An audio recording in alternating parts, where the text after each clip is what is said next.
I am happy to welcome you here today. Thank you for signing on. Mountaintop removal coal mining is an issue that the faith community deeply cares about, and the NCC is committed to playing a role in the faith community's prophetic witness to end mountaintop removal.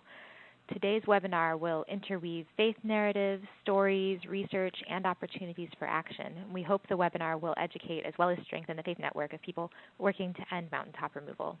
At this point, I will ask Greg Griffey to open us up with a prayer. And Greg, I will pass the ball to you.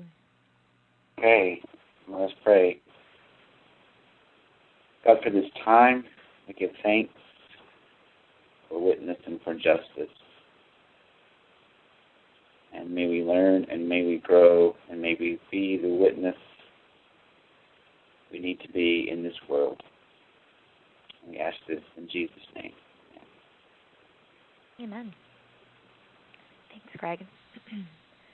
So I just want to take a moment to first explain very basically what mountaintop removal coal mining is. I'm sure probably most of the callers who have called in would be familiar, but basically to access coal inside the mountain, miners blow off the top of the mountain instead of digging into it, creating tons of explosion and debris, as you can see in this picture. It's a very violent process. You'll probably hear about it later in future, in our three presenters' times. So the National Council of Churches has been committed to working against mountaintop removal for more than 10 years. Many of our member communions have made resolutions against mountaintop removal, such as the United Methodist Church's 2000 resolution to cease mountaintop removal coal mining. Other denominations who have spoken out as a whole church against this practice include the Evangelical Lutheran Church in America, the Presbyterian Church USA, the Episcopal Church, the Unitarian Universalists, and the Religious Society of Friends. The National Council of Churches, which is a body that brings together 37 member communions, has created and shared energy stewardship resources, Christian education, as well as green building toolkits. And a major role that we've been able to play since we're based in Washington, D.C., is bringing Christian witness to the administration and to Congress, be it through denominational sign-on letters, postcard campaigns from individual people of faith who care about this issue, as well as setting up meetings with key stakeholders. In fact, our third speaker today, Sharman Chapman-Crane, is someone who has accompanied us with visits to the Environmental Protection Agency, and she's given really effective testimony before. Right now, we also have an interesting partnership going with Working Films. They've put together a movie called Dirty Business. It's a documentary about mountaintop removal coal mining, and we've created an accompanying worship resource and discussion guide. And at this point, we have more than 15 screenings planned throughout the fall. So you can learn more about our work at the URL provided below. But without further ado, I'd like to pass it on to our presenters. I'll just give you an overview of who will be speaking today. First, we'll have Reverend Greg Griffey, who offered our opening prayer. Next, we'll have Dr. Michael Hendricks from the University of West Virginia. And then finally, we'll move on to Sharman Chapman-Crane, who's based in Kentucky and has been doing faith activism against mountaintop removal coal mining for a long time. So, Greg, I'll hand it to you. Thank you, Shanta. As a chaplain, I consider pastoral care, spiritual care, and social justice two sides of the same ministry coin, and I think that will be reflected somewhat in what I have to share today. I am from the mountains of southwestern Virginia. Grew up in Smith County. It's not a coal county, but we are not far from coal counties in Smith County. This is the church that I grew up in, Chatham Hill Missionary Baptist Church. I was born again there in this congregation and became a full-fledged member of the congregation at 12 years of age when I was baptized. I was baptized here in the North Fork of the Holston River. This is the spot where my mother was also baptized. She was baptized there by my father, who was also a Baptist preacher. So we also had many family members and community members baptized in this spot as well. So when the sludge from mountaintop removal then enters creeks and rivers in Appalachia, in the areas where coal or in the areas where mountaintop removal takes place, it's not only polluting the waters that we put into our bodies, but desecrating the holy waters of our baptism often. I want to go back a couple slides to this.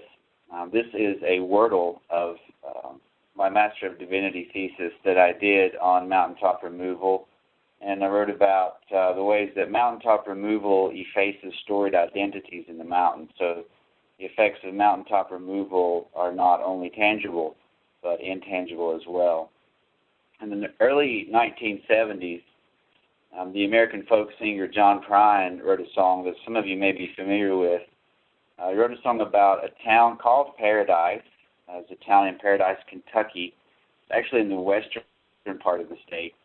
And the words of the song say this: when I was a child, my family would travel down to western Kentucky, where my parents were born, and there's a backwards old town that's often remembered so many times that my memories are worn. Well, sometimes we'd travel down the Green River to the abandoned old prison down by Adrie Hill, where the air smelled like snakes and would shoot with our pistols, but empty pop bottles was all we would kill. Then the coal company came with the world's largest shovel, and they tortured the timber and stripped all the land. Well, they dug for their coal till the land was forsaken. Then they wrote it all down as the progress of man. When I die, let my ashes float down the Green River. Let my soul roll on up to the Rochester Dam. I'll be halfway to heaven with paradise waiting, just 5 miles away from wherever I am. And the refrain says, Daddy, won't you take me back to Muhlenberg County, down by the Green River where paradise lay? Well, I'm sorry, my son, but you're too late in asking. Mr. Peabody's coal train has hauled it away. Prine's words here in the song clearly lament the destruction of paradise through the practice of strip mining. Yet only one verse out of 4 speaks directly to the destruction of the physical landscape. The remaining 3 verses of this song carry laments of another kind. They grieve the loss of a place constituted through storied identity. The first verse portrays paradise as the birthplace of Prine's parents and marker of his roots. The last verse acts as a living will of sorts, calling for Prine's ashes to be scattered in the Green River near paradise. From the first verse to the last, Prine speaks of a place encumbered with storied meanings. When Mr. Peabody's coal train hauled away paradise, it was not merely carrying black rock. It was hauling the roots and storied identities of Prine's family into the furnaces that fueled progress for the nation. In another book, in a book called The Autographical Demand of Place, Brian Casemore insists that place is encumbered with public and personal meanings. Place, he says, is not only physical geographical landscape, but it is also ideological. It is created in the mind through language and values. The Christian Old Testament scholar and theologian Walter Brueggemann echoes this idea in his book called The Land, Place as Gift, Promise, and Challenge in Biblical Faith. He writes in reference to the Old Testament text that the land for which Israel yearns and which it remembers is never unclaimed space. It is always a place with Yahweh, a place well filled with memories of life with Yahweh, and a promise from Yahweh and vows to Yahweh. It is land that provides the central assurance to Israel of its historicality, that it will be and always must be concerned with actual rootage in a place that is a repository for commitment and therefore identity.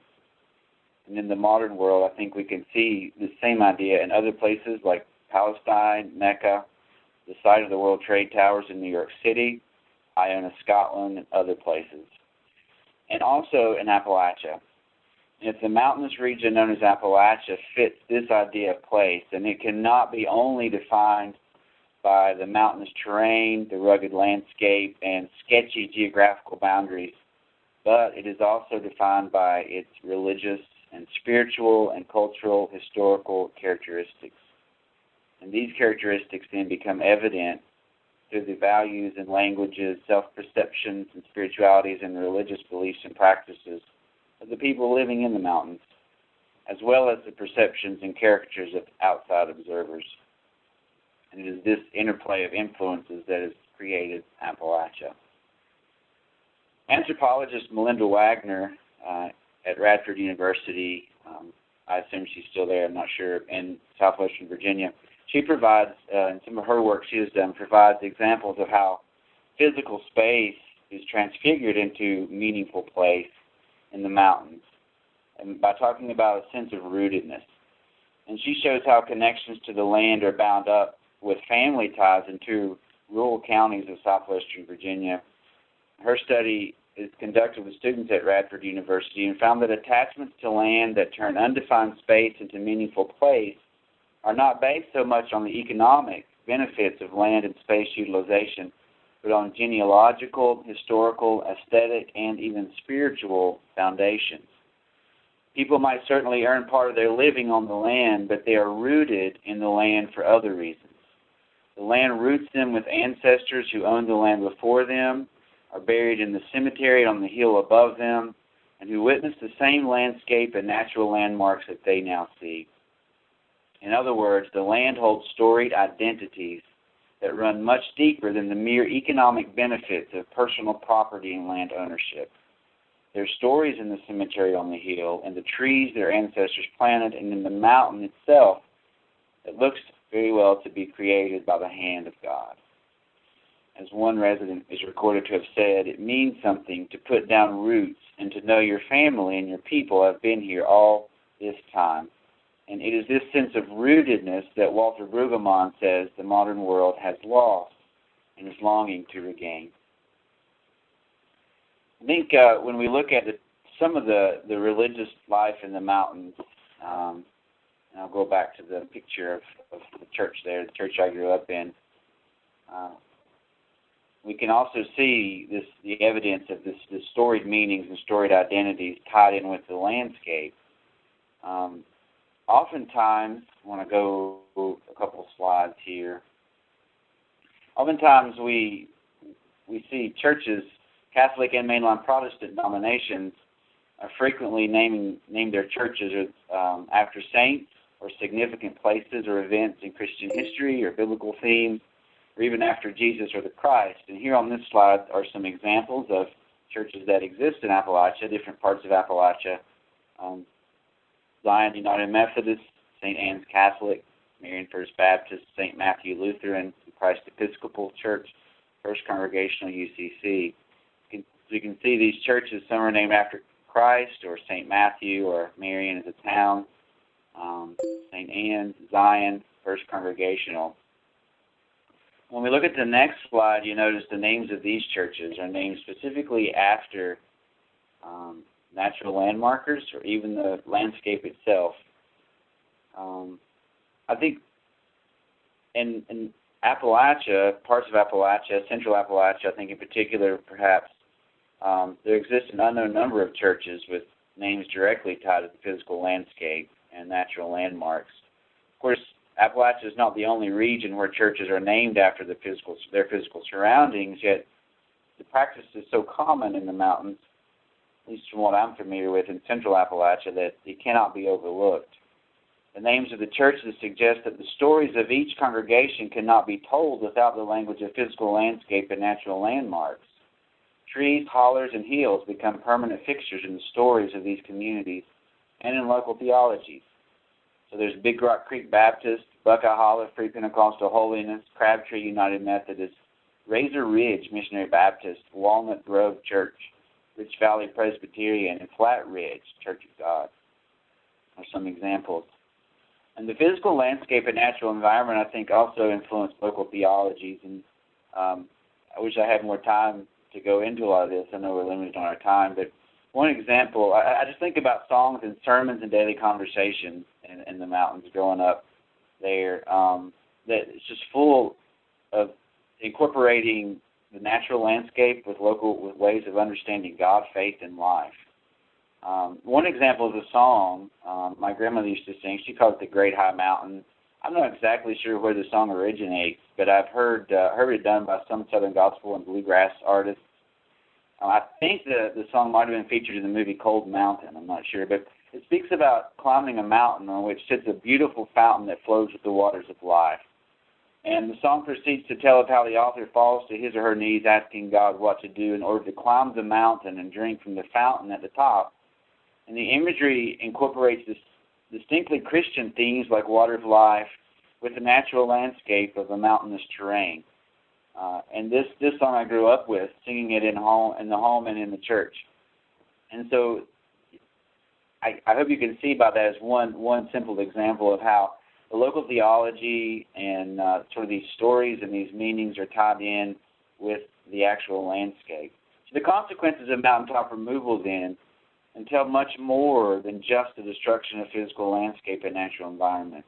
By destroying the mountains of a geographical region formed millions of years ago, we are now literally erasing from the surface, and thereby choosing to forget the storied identities that have beckoned habitation, that called people to live there, have drawn people there, that have provided navigation through space, and that have evoked senses of rootedness in the mountains for thousands of years. And not just for Christians, but I think for the Native Americans before the European arrival here on this continent. By choosing to forget the storied identities of the mountains, we choose to forget our own stories and identities as inhabitants and stewards of God's good creation. And in choosing to forget our own stories and identities, we choose to forget ourselves. As one of our contemporary prophets, as I like to refer to him, Wendell Berry, has written in reference to Paradise, Kentucky, which is the town that John Prine wrote about. Wendell Berry said, "The strip miners have harrowed paradise as they would harrow heaven itself were they to find coal there, and for such despite, for the destruction of paradise, there will be hell to pay." I think our own removal from any sense of urgency as a nation to preserve the mountains of Appalachia reflects an enduring notion of Appalachian otherness that's prevalent in our society. Ronald Eller, who is one of the foremost scholars of Appalachian history, says that the notion of Appalachia as a separate place, a region set off from mainstream culture and history, has allowed us to distance ourselves from the uncomfortable dilemmas that the story of Appalachia raises about our own lives and about the larger society. Fraudulent notions of Appalachian otherness have become embedded in the American mind and have removed most of us from the destruction happening in the mountains. And to become once again connected with the mountains and the people and the stories there and those storied identities, we must become aware of the distance between Appalachia and so-called mainstream America. We must realize the fraudulent character of our notions of Appalachian otherness and reflect on the interconnectedness of place, the environment, and the ways we all read the Bible, do theology, and practice our faith. Today we live in a world where food, entertainment, transportation, education, and health care are all products and services that we pay for and consume. Yet, in our contemporary atmosphere of global economic systems and cultures and faith communities, our ways of living involve more than trading products and services worldwide. Dara Malloy is a Celtic monk, and he has observed that globalization is also the transformation of the Earth's surface, so that it has the necessary infrastructure to facilitate this trading we do. It is the harnessing of human energy worldwide into a lifestyle of production and consumption. And he writes, and I quote, "The modern human relates to the earth as that of creator to created. All material things are either human products, resources for human creativity, or waste. Humans no longer live at one with nature, but relate to nature as creators, planners, and managers." In summary, globalization transforms the physical landscape and the lives of all humans living on that landscape. Ultimately, everything on this planet is affected. I'll go back to my statement at the beginning. As a chaplain, the work that I do in the care of souls, the care of souls cannot be separated from the care of the worlds in which souls live. And so, for me, mountaintop removal is an important issue even as a chaplain and a pastoral caregiver. I think as people of faith, I invite us all to consider how our own faith and values might be contributing to destructive practices like mountaintop removal and the storied identities that it effaces, that it takes away, and how our faith calls us to be faithful stewards of God's good creation, working faithfully to end mountaintop removal, not just for the environment's sake, but also for our own souls and our own stories and storied identities, and for the souls and stories of our children's children. So at this time, I'll give it back to Shanta or whoever goes next.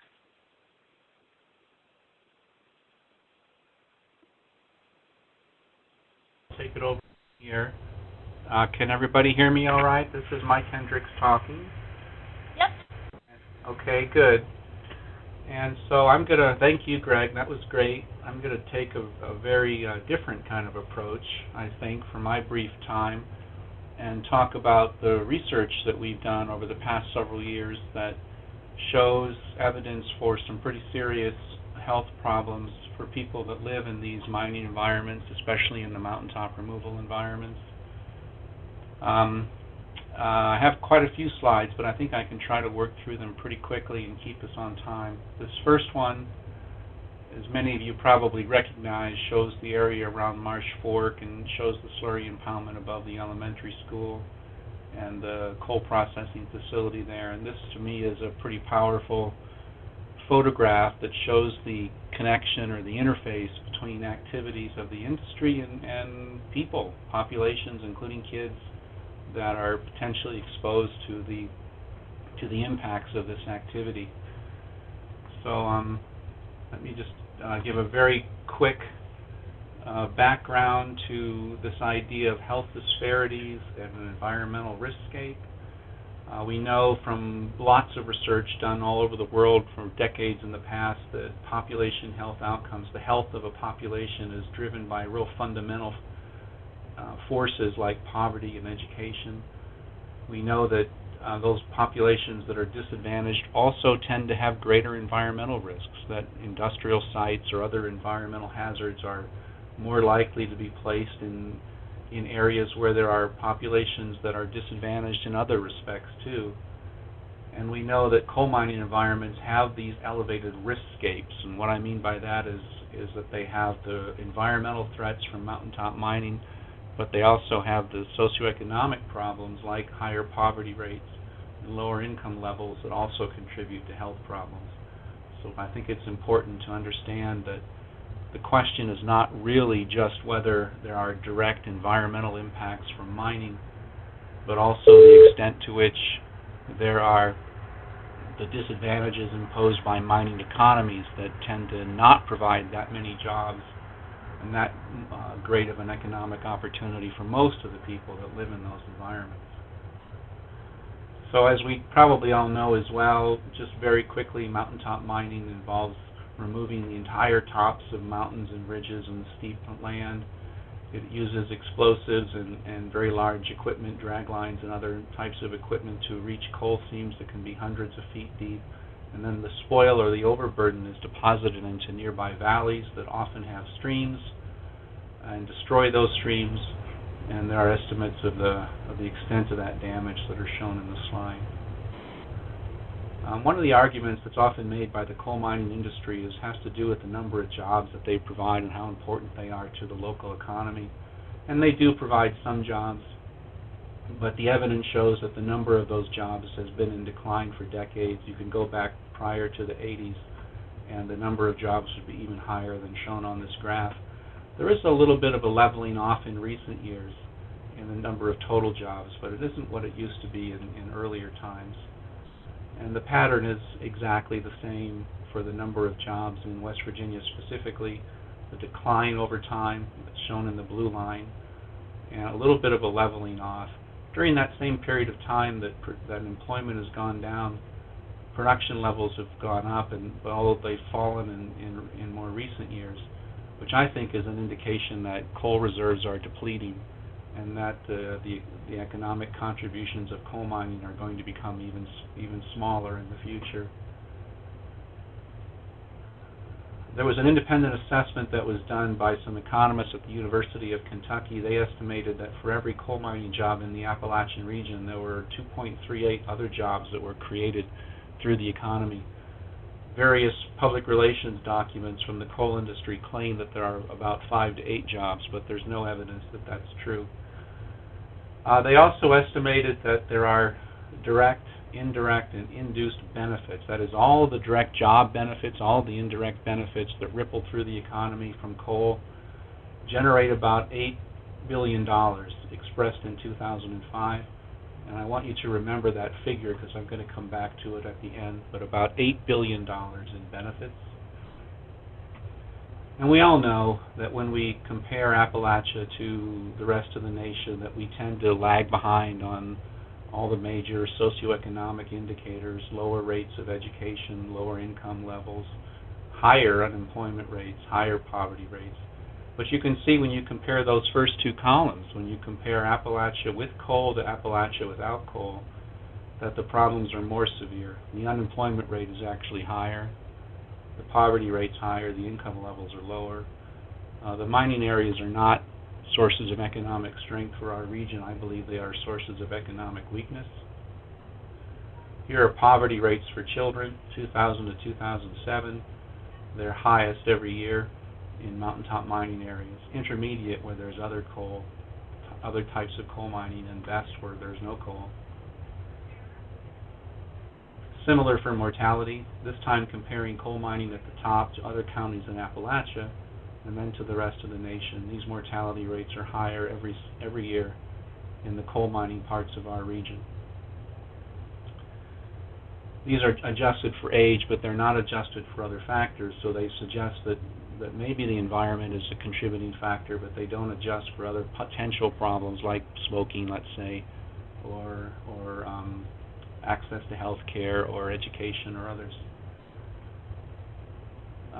This one is similar to the last one, but it's specific to mountaintop mining, specifically in Appalachia, mortality rates over time.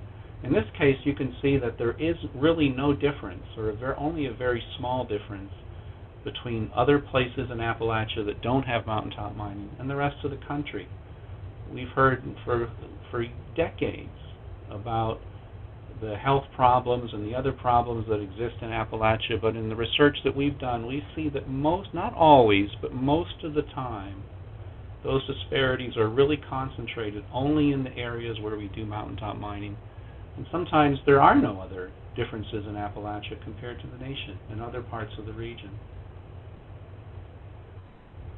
So in addition to the total mortality, one of the things we've done is to try to investigate the types of mortality, the types of health problems that are elevated in mining environments. And we see it for cancer, some types of cancer, not all types, but some types, including lung cancer, as shown in this graph. We also see it for chronic forms of heart, lung, and kidney disease. And we still, even though I haven't talked about it much yet, what we've done in all of these studies that we've done is to try to adjust statistically for other factors that might contribute to those higher disease rates. So we adjust for smoking and age and sex and race and poverty rates and a bunch of other variables. And we still see that the mortality rates and the other disease rates are higher in mining areas, and especially in mountaintop mining areas. That begins to argue that there might be a direct, it's still indirect evidence, but it begins to argue that there might be a direct environmental impact from the mountaintop mining itself. I think it's also really interesting to think about the types of diseases where we see the evidence and where we don't, because we don't see it for every type of health problem. We see it for chronic forms of heart, lung, and kidney disease. We see it for some types of cancer and for some other things that I'll show you in a minute. We don't see it for some other types of things, like acute forms of lung disease like pneumonia. We don't see it for diabetes. So we all know that diabetes in adults is strongly related to behavior, to diet and exercise. But when we correct for other types of variables, there is no longer any higher diabetes rates in mountaintop mining areas. But there is for chronic forms of heart, lung, and kidney disease and some types of cancer. that to me also argues for the possibility of an environmental connection. Here's just one example of these total heart disease mortality rates, and I've shown this one because it shows that even though the rates are higher for men in all the groups, that there is the trend for women as well, that the mortality rates for heart disease are higher for women as the levels of mining go up. One of the arguments that I've heard about the health problems in mining environments is that it's only the result of occupational exposure. But if that were the case, I think we would tend to see the results for men and not for women, because well over 90% of miners are men. But we do see, not just for this graph, but basically for every study we've done, we see the health disparities for women as well. In addition to mortality, we see a very similar pattern when we looked at self-reported disease rates, when people do surveys and telephone surveys or other kinds of surveys, and they ask for what people say about their own health. A very similar pattern. Some types of chronic cardiovascular, respiratory, kidney disease, and some types of cancer, concentrated especially in mountaintop mining areas, present for men and for women. More recently, we've started to look also at some developmental or reproductive outcomes, like low birth weight. Babies who are born at low birth weight are at risk for other types of developmental and health problems in their life. And we find a higher rate of low birth weight babies who are born in mining areas, and especially in mountaintop mining areas, controlling for other risks. Birth defects, this paper came out relatively recently and made quite a splash. And I think it is an important paper. We did an analysis of almost 2 million births in the 4 states where mountaintop mining takes place, in Kentucky and Tennessee and Virginia and West Virginia, controlling for other risks again, like mother's age and race and education and prenatal care, whether she smoked or drank during pregnancy, and others. And we found that birth defects were higher in the mountaintop mining areas, that the discrepancy in mountaintop mining areas has gotten more severe in more recent years, and also especially that if you look at a certain type of birth defect, defects of the heart or lung, that it was 181% higher in the mountaintop mining areas, which is pretty astonishing. To put those two figures in context, that 181% and the 42% for all birth defects combined, the increased rate for smoking during pregnancy was about 17 or 18%. So living in a mountaintop mining area had a stronger effect on birth defects than smoking. We know also that kids going to school in West Virginia, who are all required to take standardized tests at different grades, are more likely to fail those tests if they come from mining environments. And it's controlling for a number of risk factors. Again, it's not a direct evidence of an environmental contribution, but it's one possibility. And I think when you piece it all together, when you see that the effects become stronger as the mining levels increase, that they're present for women, men, and children, that they're present across many different data sources and health outcomes in a comparable pattern, in a reliable pattern, that they become stronger as people live closer to mining. I didn't summarize some of that research, but we've also seen that. And that they're concentrated in the mountaintop mining areas, and that they're present, of course, after controlling for other risk factors. When you piece all of that together across now 19 different studies that we've published, then I think it starts to become more and more compelling that, you know what, maybe there's a darn environmental impact after all. Maybe there is. I think it's quite likely. We don't have the direct evidence yet of that link, but I think it's very likely that it's a contributing factor to poor public health outcomes for the region. So very quickly, why might it be a contributing factor to environmental problems? Well, we know that coal extraction, coal processing, coal transportation, all activities of the industry that are in the mining portion of the cycle, that is before the coal reaches the power plants, all of those activities involve environmental disturbances to air, soil, and water. Here's a lady who lives in Sylvester in Boone County, and she is showing the dust that's collected off of her back porch She lives a few blocks away from a large coal processing facility. Some of you may know that this facility had to have a dome installed over a portion of it to keep the dust levels down. This photograph was taken after the dome was installed, when things are relatively better.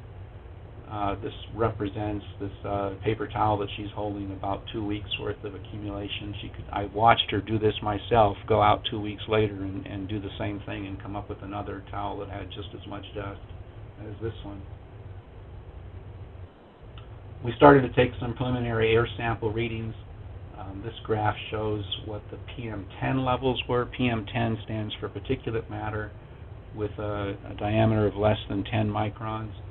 And it's small enough to be inhaled and get into the lungs. And there's a standard that's 20 micrograms per cubic meter of PM10 that is not recommended to be exceeded for community-level exposures if the dust is specifically coal dust. And our readings showed that the levels were higher than 20 or higher on every day that we sampled at this coal processing facility. We also know that explosives are used in mountaintop mining operations, and there are occasions where dust from those explosions can enter communities where people live. Here's one example that shows in a sequence from the top left to the top right, and then the one at the bottom, a dust entering this town of Dorothy in West Virginia.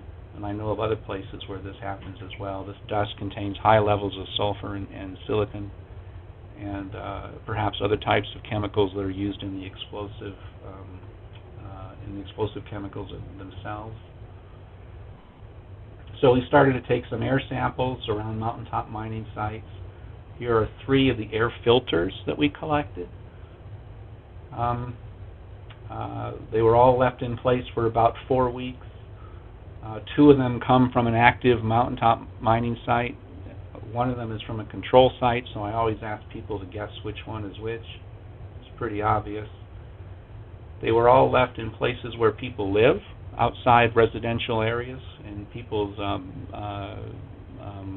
porches, basically, and it shows the difference in the dust accumulation. We're working now on analyzing what's in this dust. It's mainly silica and sulfur, but it's got lots of heavy metals and other things in it too. Water quality is also an issue. Here's an example of a person's well water that's been contaminated with coal slurry. I show 2 photographs here, one from 2006, one from 2008, to show that the problems persist over time. They're conditions that people can be exposed to for long periods of time sometimes, and might increase the risk of developing health problems, or certainly strong anecdotal evidence at least, and strong reasonable evidence to think that that's the case.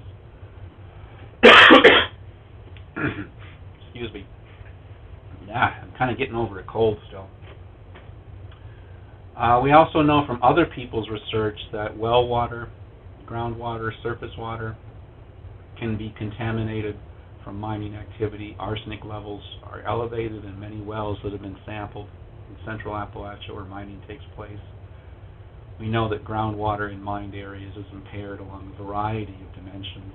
That's established in not just in these 2 studies, but in others as well. Ben Stout at Wheeling Jesuit has done tests of wells and has found in some cases that they exceed standards for a number of different heavy metals and other chemicals that seem to be in relation to mining contamination. This photograph shows a little boy who's got water from one of those wells and how his teeth are severely impaired even at a really young age. We also know from a recent study not just that people's well water might be problematic, but it's possible also that even at the treated drinking water systems that people use, that water is not completely protected. Many more treatment violations as monitored by the EPA at facilities in mountaintop mining areas compared to other parts of the state. And we estimate the health violations are about 5 times higher in the mountaintop mining facilities. So here's the last study that I want to summarize quickly. It's called Value of a Life or Value of Statistical Life, VSL. What we did was to look at these differences in mortality rates across the three groups, areas where there's coal mining in Appalachia, other Appalachian counties, and the rest of the nation. And if you calculate the difference in the mortality rate between either coal mining areas or either of the other two groups, you can estimate a number of excess deaths, which is a hard concept to kind of accept and get your head around, but a number of excess deaths every year in mining environments.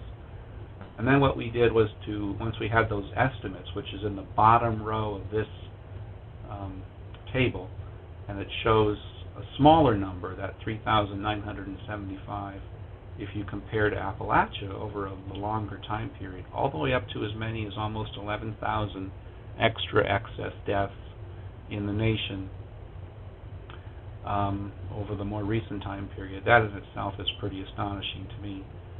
But if you take those figures and you multiply them by accepted estimates of the value of a life, and if we have more time, we can talk about how those numbers are derived, but they're accepted estimates, we can see that the cost of coal mining in terms of premature mortality, even in the most conservative estimate, that figure 18.563, that figure is more than twice as high as that $8 billion estimate of the benefits of mining. And it goes all the way up to a potential cost of over $84 billion, which is more than 10 times as high as the benefits. So conclusions, recommendations, I think we know that mountaintop mining creates air and water pollution. We know that for a fact. We know that human health is impaired in mining environments. We know that for a fact. We don't have this very strong evidence connecting the two directly yet, which is what the coal industry is always quick to point out when they criticize this work. But to try to deny that it might not be, that it's not a contributing factor and it really must be something else, it really must be this or it really must be that, is delusional. Mining creates pollution and health is impaired. I feel pretty convinced. It's not the only reason. There are other problems too. People do smoke more in mining communities and in other places. There are other disadvantages like the higher poverty rates. But I think it is a contributing factor. And we know that the health and the environmental costs of coal mining outweigh its benefits. That to me means we need to find other ways, not just to protect the environment, but to create a better economy. Coal mining is not a strong part of our economy. It's part of our weak economy. We should stop mountaintop mining, and we should do it because it's bad not just for the environment, but it's also bad for public health, and it's even bad for our economy. And we should find other ways to create good jobs for the region and other ways to generate electricity. And I think that's all for me. I appreciate your time. Thank you, Reverend Griffey and Dr. Hendricks. At this point, we'll move on to Charmin Chapman-Crane. I am Charmin Chapman-Crane. I live in the community of Eola, the valley between Pine and Black Mountains, the two highest mountains in Kentucky. I've lived here in Letcher County for the past 27 years. How I came to care about the issue of mountaintop removal goes further back than living here. I've always cared about fairness and justice. My favorite Bible story was the one where the two mothers came to King Solomon, both claiming the same child. I always prayed for that same kind of wisdom that Solomon displayed. Years later, I took a class on Jesus and the disinherited. Less than 12 months later, having met my future husband in the class, I found myself married and living in eastern Kentucky, a land of the disinherited. I've spent more than a quarter of a century now listening to my neighbors' stories, hearing and feeling the blasts of the mountains being blown up, seeing the jobs and the people leave, seeing an increase in depression and drug addiction, waiting with a friend to hear if it was her husband that was lost in an explosion, seeing the increase in cancer and autoimmune diseases among my neighbors, being called in to help a school whose water is being threatened by mountaintop removal, not being able to visit a neighbor who is ill because if my car is seen in their driveway, they might lose their land that they lease from the coal company. Another neighbor in his late 80s had to sleep outside on top of his ridge last winter to keep the companies from returning and trespassing and blowing up his land as they had before, watching friends get arrested for protesting this abuse. Watching neighbors in a small town trying to protect their community's water supply, and the county judge telling them they won't get money for a new fire station because they are not willing to cooperate with the coal company and allow them to mine and endanger their aquifer. They currently have such a pure water source, it doesn't need to be filtered. Having neighbors being injured while shopping in Walmart by boulders bursting through the roof from a nearby mining site, and other neighbors losing their 3-year-old son from a boulder crashing through the home while they slept at night. The stories go on and on. These are real stories, live people. How can I not care and be involved? I've been a member of KFTC, Kentuckians for the Commonwealth, for 27 years now, trying to stop the abuse of these corporations.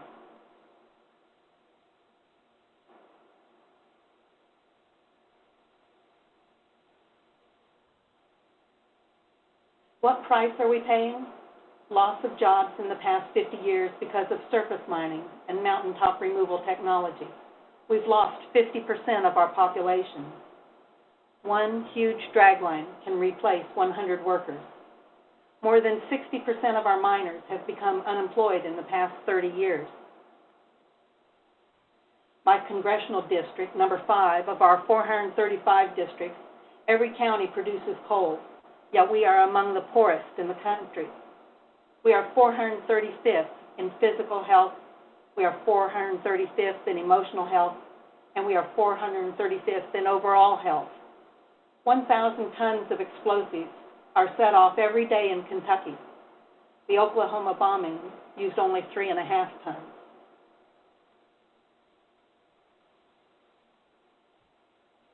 I have friends with a young child who, from the time she was born, had to bathe her in water with high concentrations of arsenic. I myself have developed asthma in the past 7 years, since they started blasting right above us.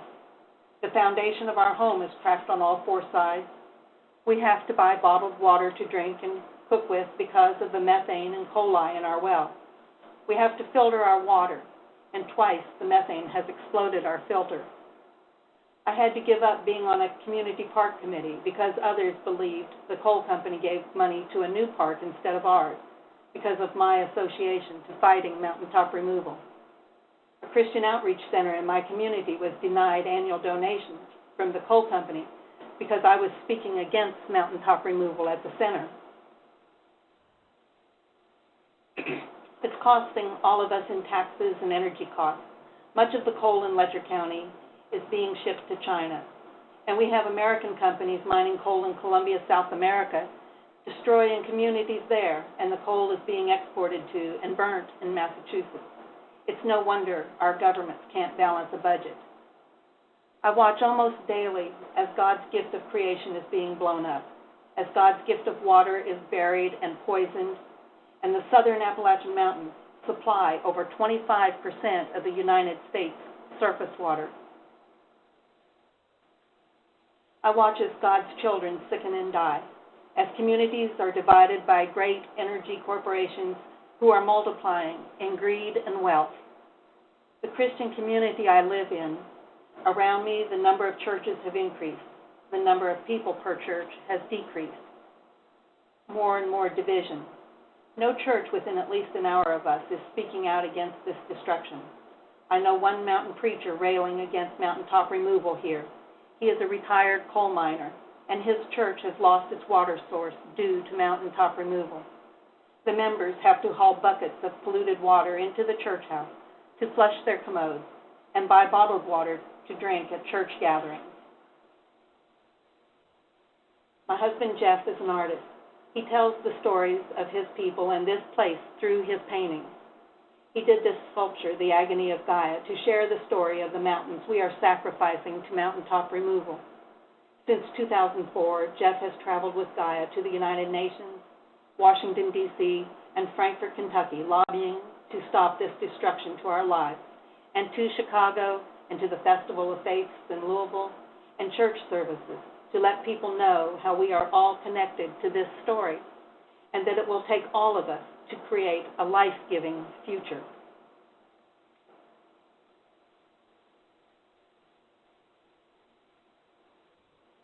I wrote this prayer earlier this year as a Lenten meditation. I'd like to share it with you. Dear Lord, I lift up my eyes to the hills. From whence does my help come? So often I reflect on this verse, for I live at the feet of Pine and Black Mountains in the valley of Eola, Cherokee for Valley of the Winds or Spirits. The mountains and sanctuaries like Bad Branch Falls have often lifted my spirits, working in the midst of the day-to-day struggles of poverty and oppression for 27 years now. Lord, hear my prayer. Today, it is a valley of shadows, the shadows of cancer, autoimmune diseases, breathing disorders, giant machinery, lost water sources, homes shaken daily, foundations cracked, drug abuse, unemployment, mountains blown apart, depression, and communities destroyed. The shadows are shifting, growing. The silhouette of Black Mountain is forever changed by the coal extraction, blasting of mile after mile of mountaintops. One can no longer lie beside still waters to restore their soul, as 2,000 miles of streams are buried for eternity. And as the landscape is overshadowed, so are communities.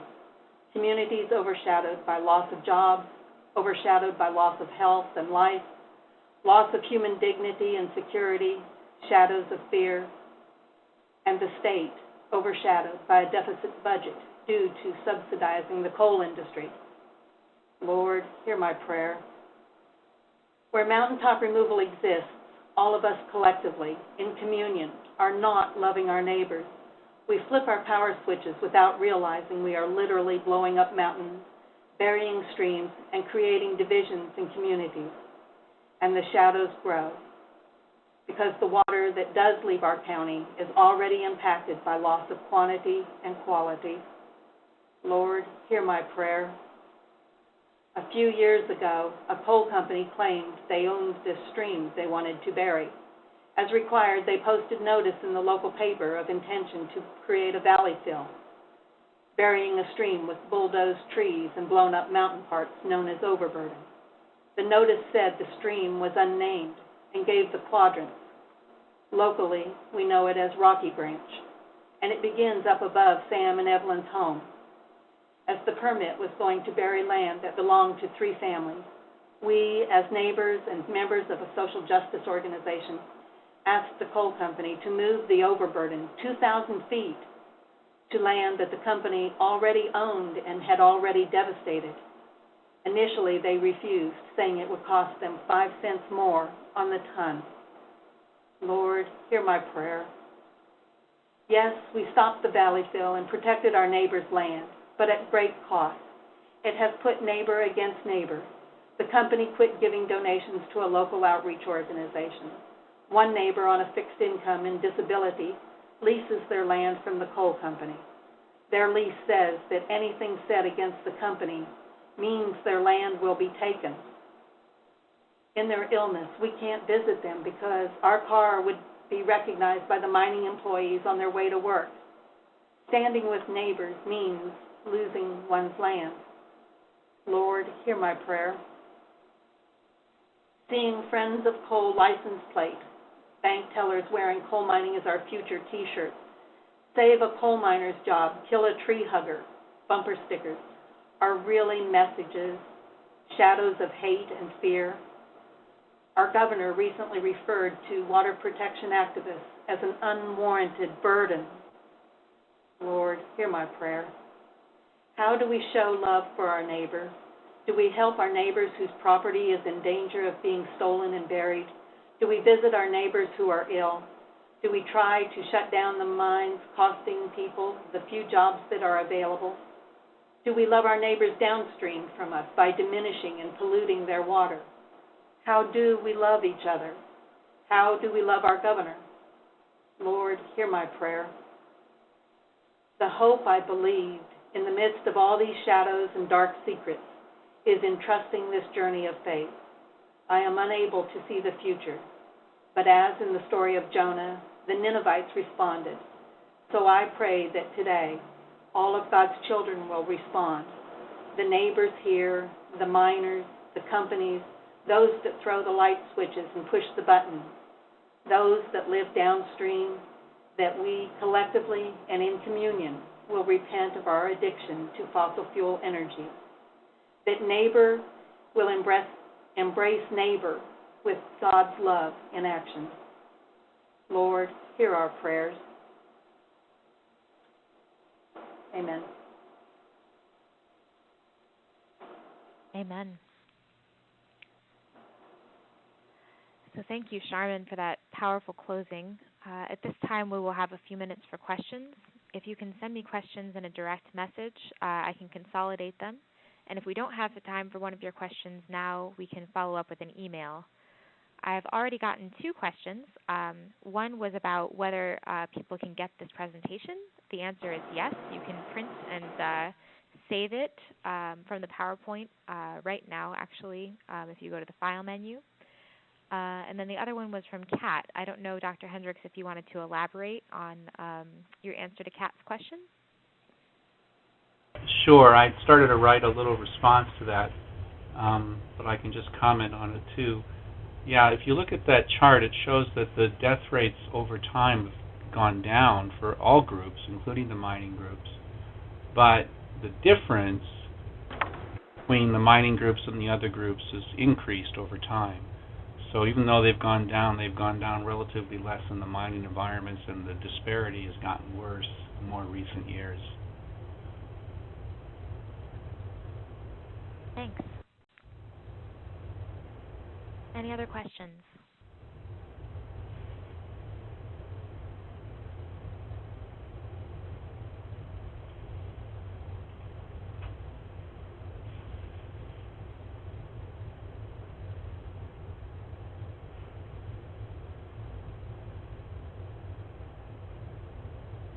Okay, we have a question from Janet.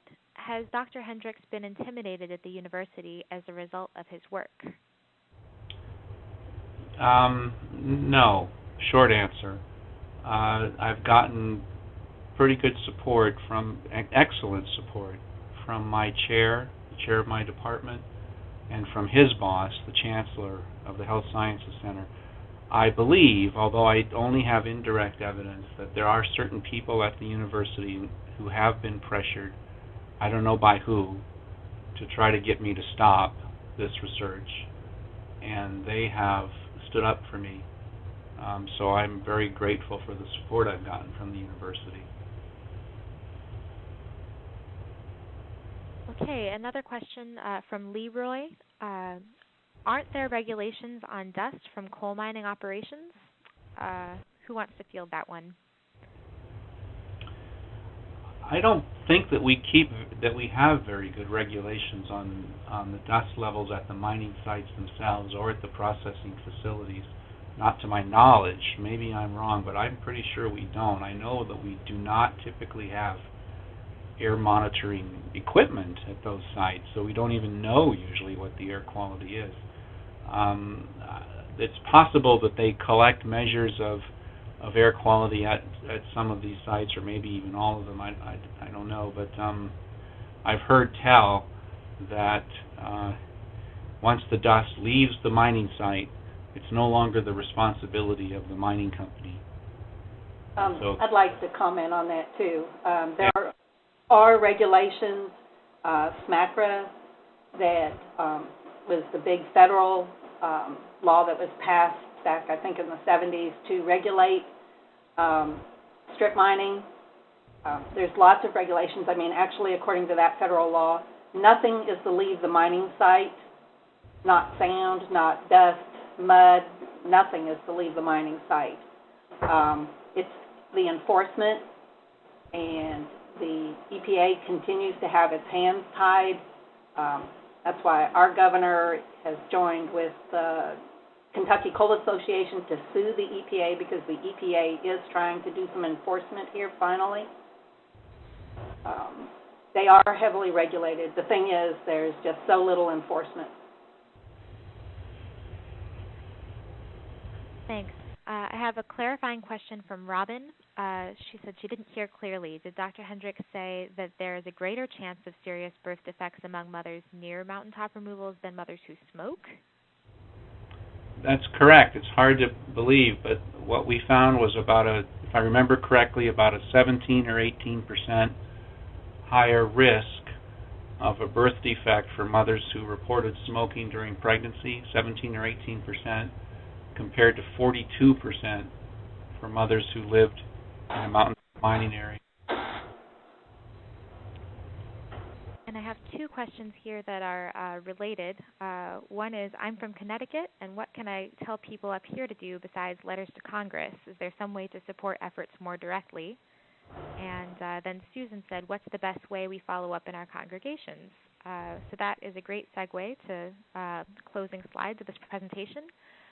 There are some other faith-based organizations that are doing some great work to end mountaintop removal. I know Alan Johnson from Christians for the Mountains said he'd be on this call. He's a great resource, and they do really good work. Catholic Committee of Appalachia as well has had an Appalachia pilgrimage back in October, emphasizing the holiness of the land. And I know Charmin's going to have some additional resources as well, because I can see it on your face. The LEAF group that was responsible for that billboard on our opening slide is hosting 40 Days of Prayer for the Mountains. And Restoring Eden is another faith-based group that is recommended. So I chose to list faith-based organizations here. And Charmin, based on your expressions, I think you should chime in as well. First off, find an organization that's working on this and join it. It's pretty easy to go online and find these. Obviously, I'm going to would recommend Kentuckians for the Commonwealth. That's kftc.org. Another one is ilovemountains.org. That site you can learn where your power, your electricity is coming from. We're going to be having another in D.C., we'll be having another action in the spring, Appalachia Rising. So it would be really good to have people join us on any way that they can there. When we go and lobby, I think there may be another 50 States United for Healthy Air that the National Council of Churches sponsored earlier this year. And it really brought people together from all over the states and native nations within our lands and Puerto Rico. I mean, it was amazing to hear people's stories, and everybody's working on such similar issues. And I mean, that's about protecting our air, and a lot of it is coal-related, not just from the mining of it, but to the transporting of it, to the burning of it, and then the disposal of the coal ash once it's been burned. We need to be working on transitioning to much cleaner alternatives. So if you can do anything to help your communities move into these modes of transition, once you start learning about it, there's just so many ways. So I'll just add to that for answering Susan's question, what's the best way to follow up in congregations? There are a few things that can be done. One, yes, is a message to Congress. The National Council of Churches is going to do an offering of these postcards that you can see on the slide. In fact, if you click on it now, you can just go ahead and be some of the first signers. It's new. But we also have a lot of resources on how to use your energy in a smarter way, find cleaner sources, and reduce energy usage. So if you go to our website, nccEcojustice.org, and click on Resources and look under Climate and Energy, you'll see quite a bit related to that. So at this point, I just want to say thank you for logging on. I appreciated everyone's engagement, and I look forward to following up and building a stronger network of people of faith against mountaintop removal coal mining. Thanks, everyone.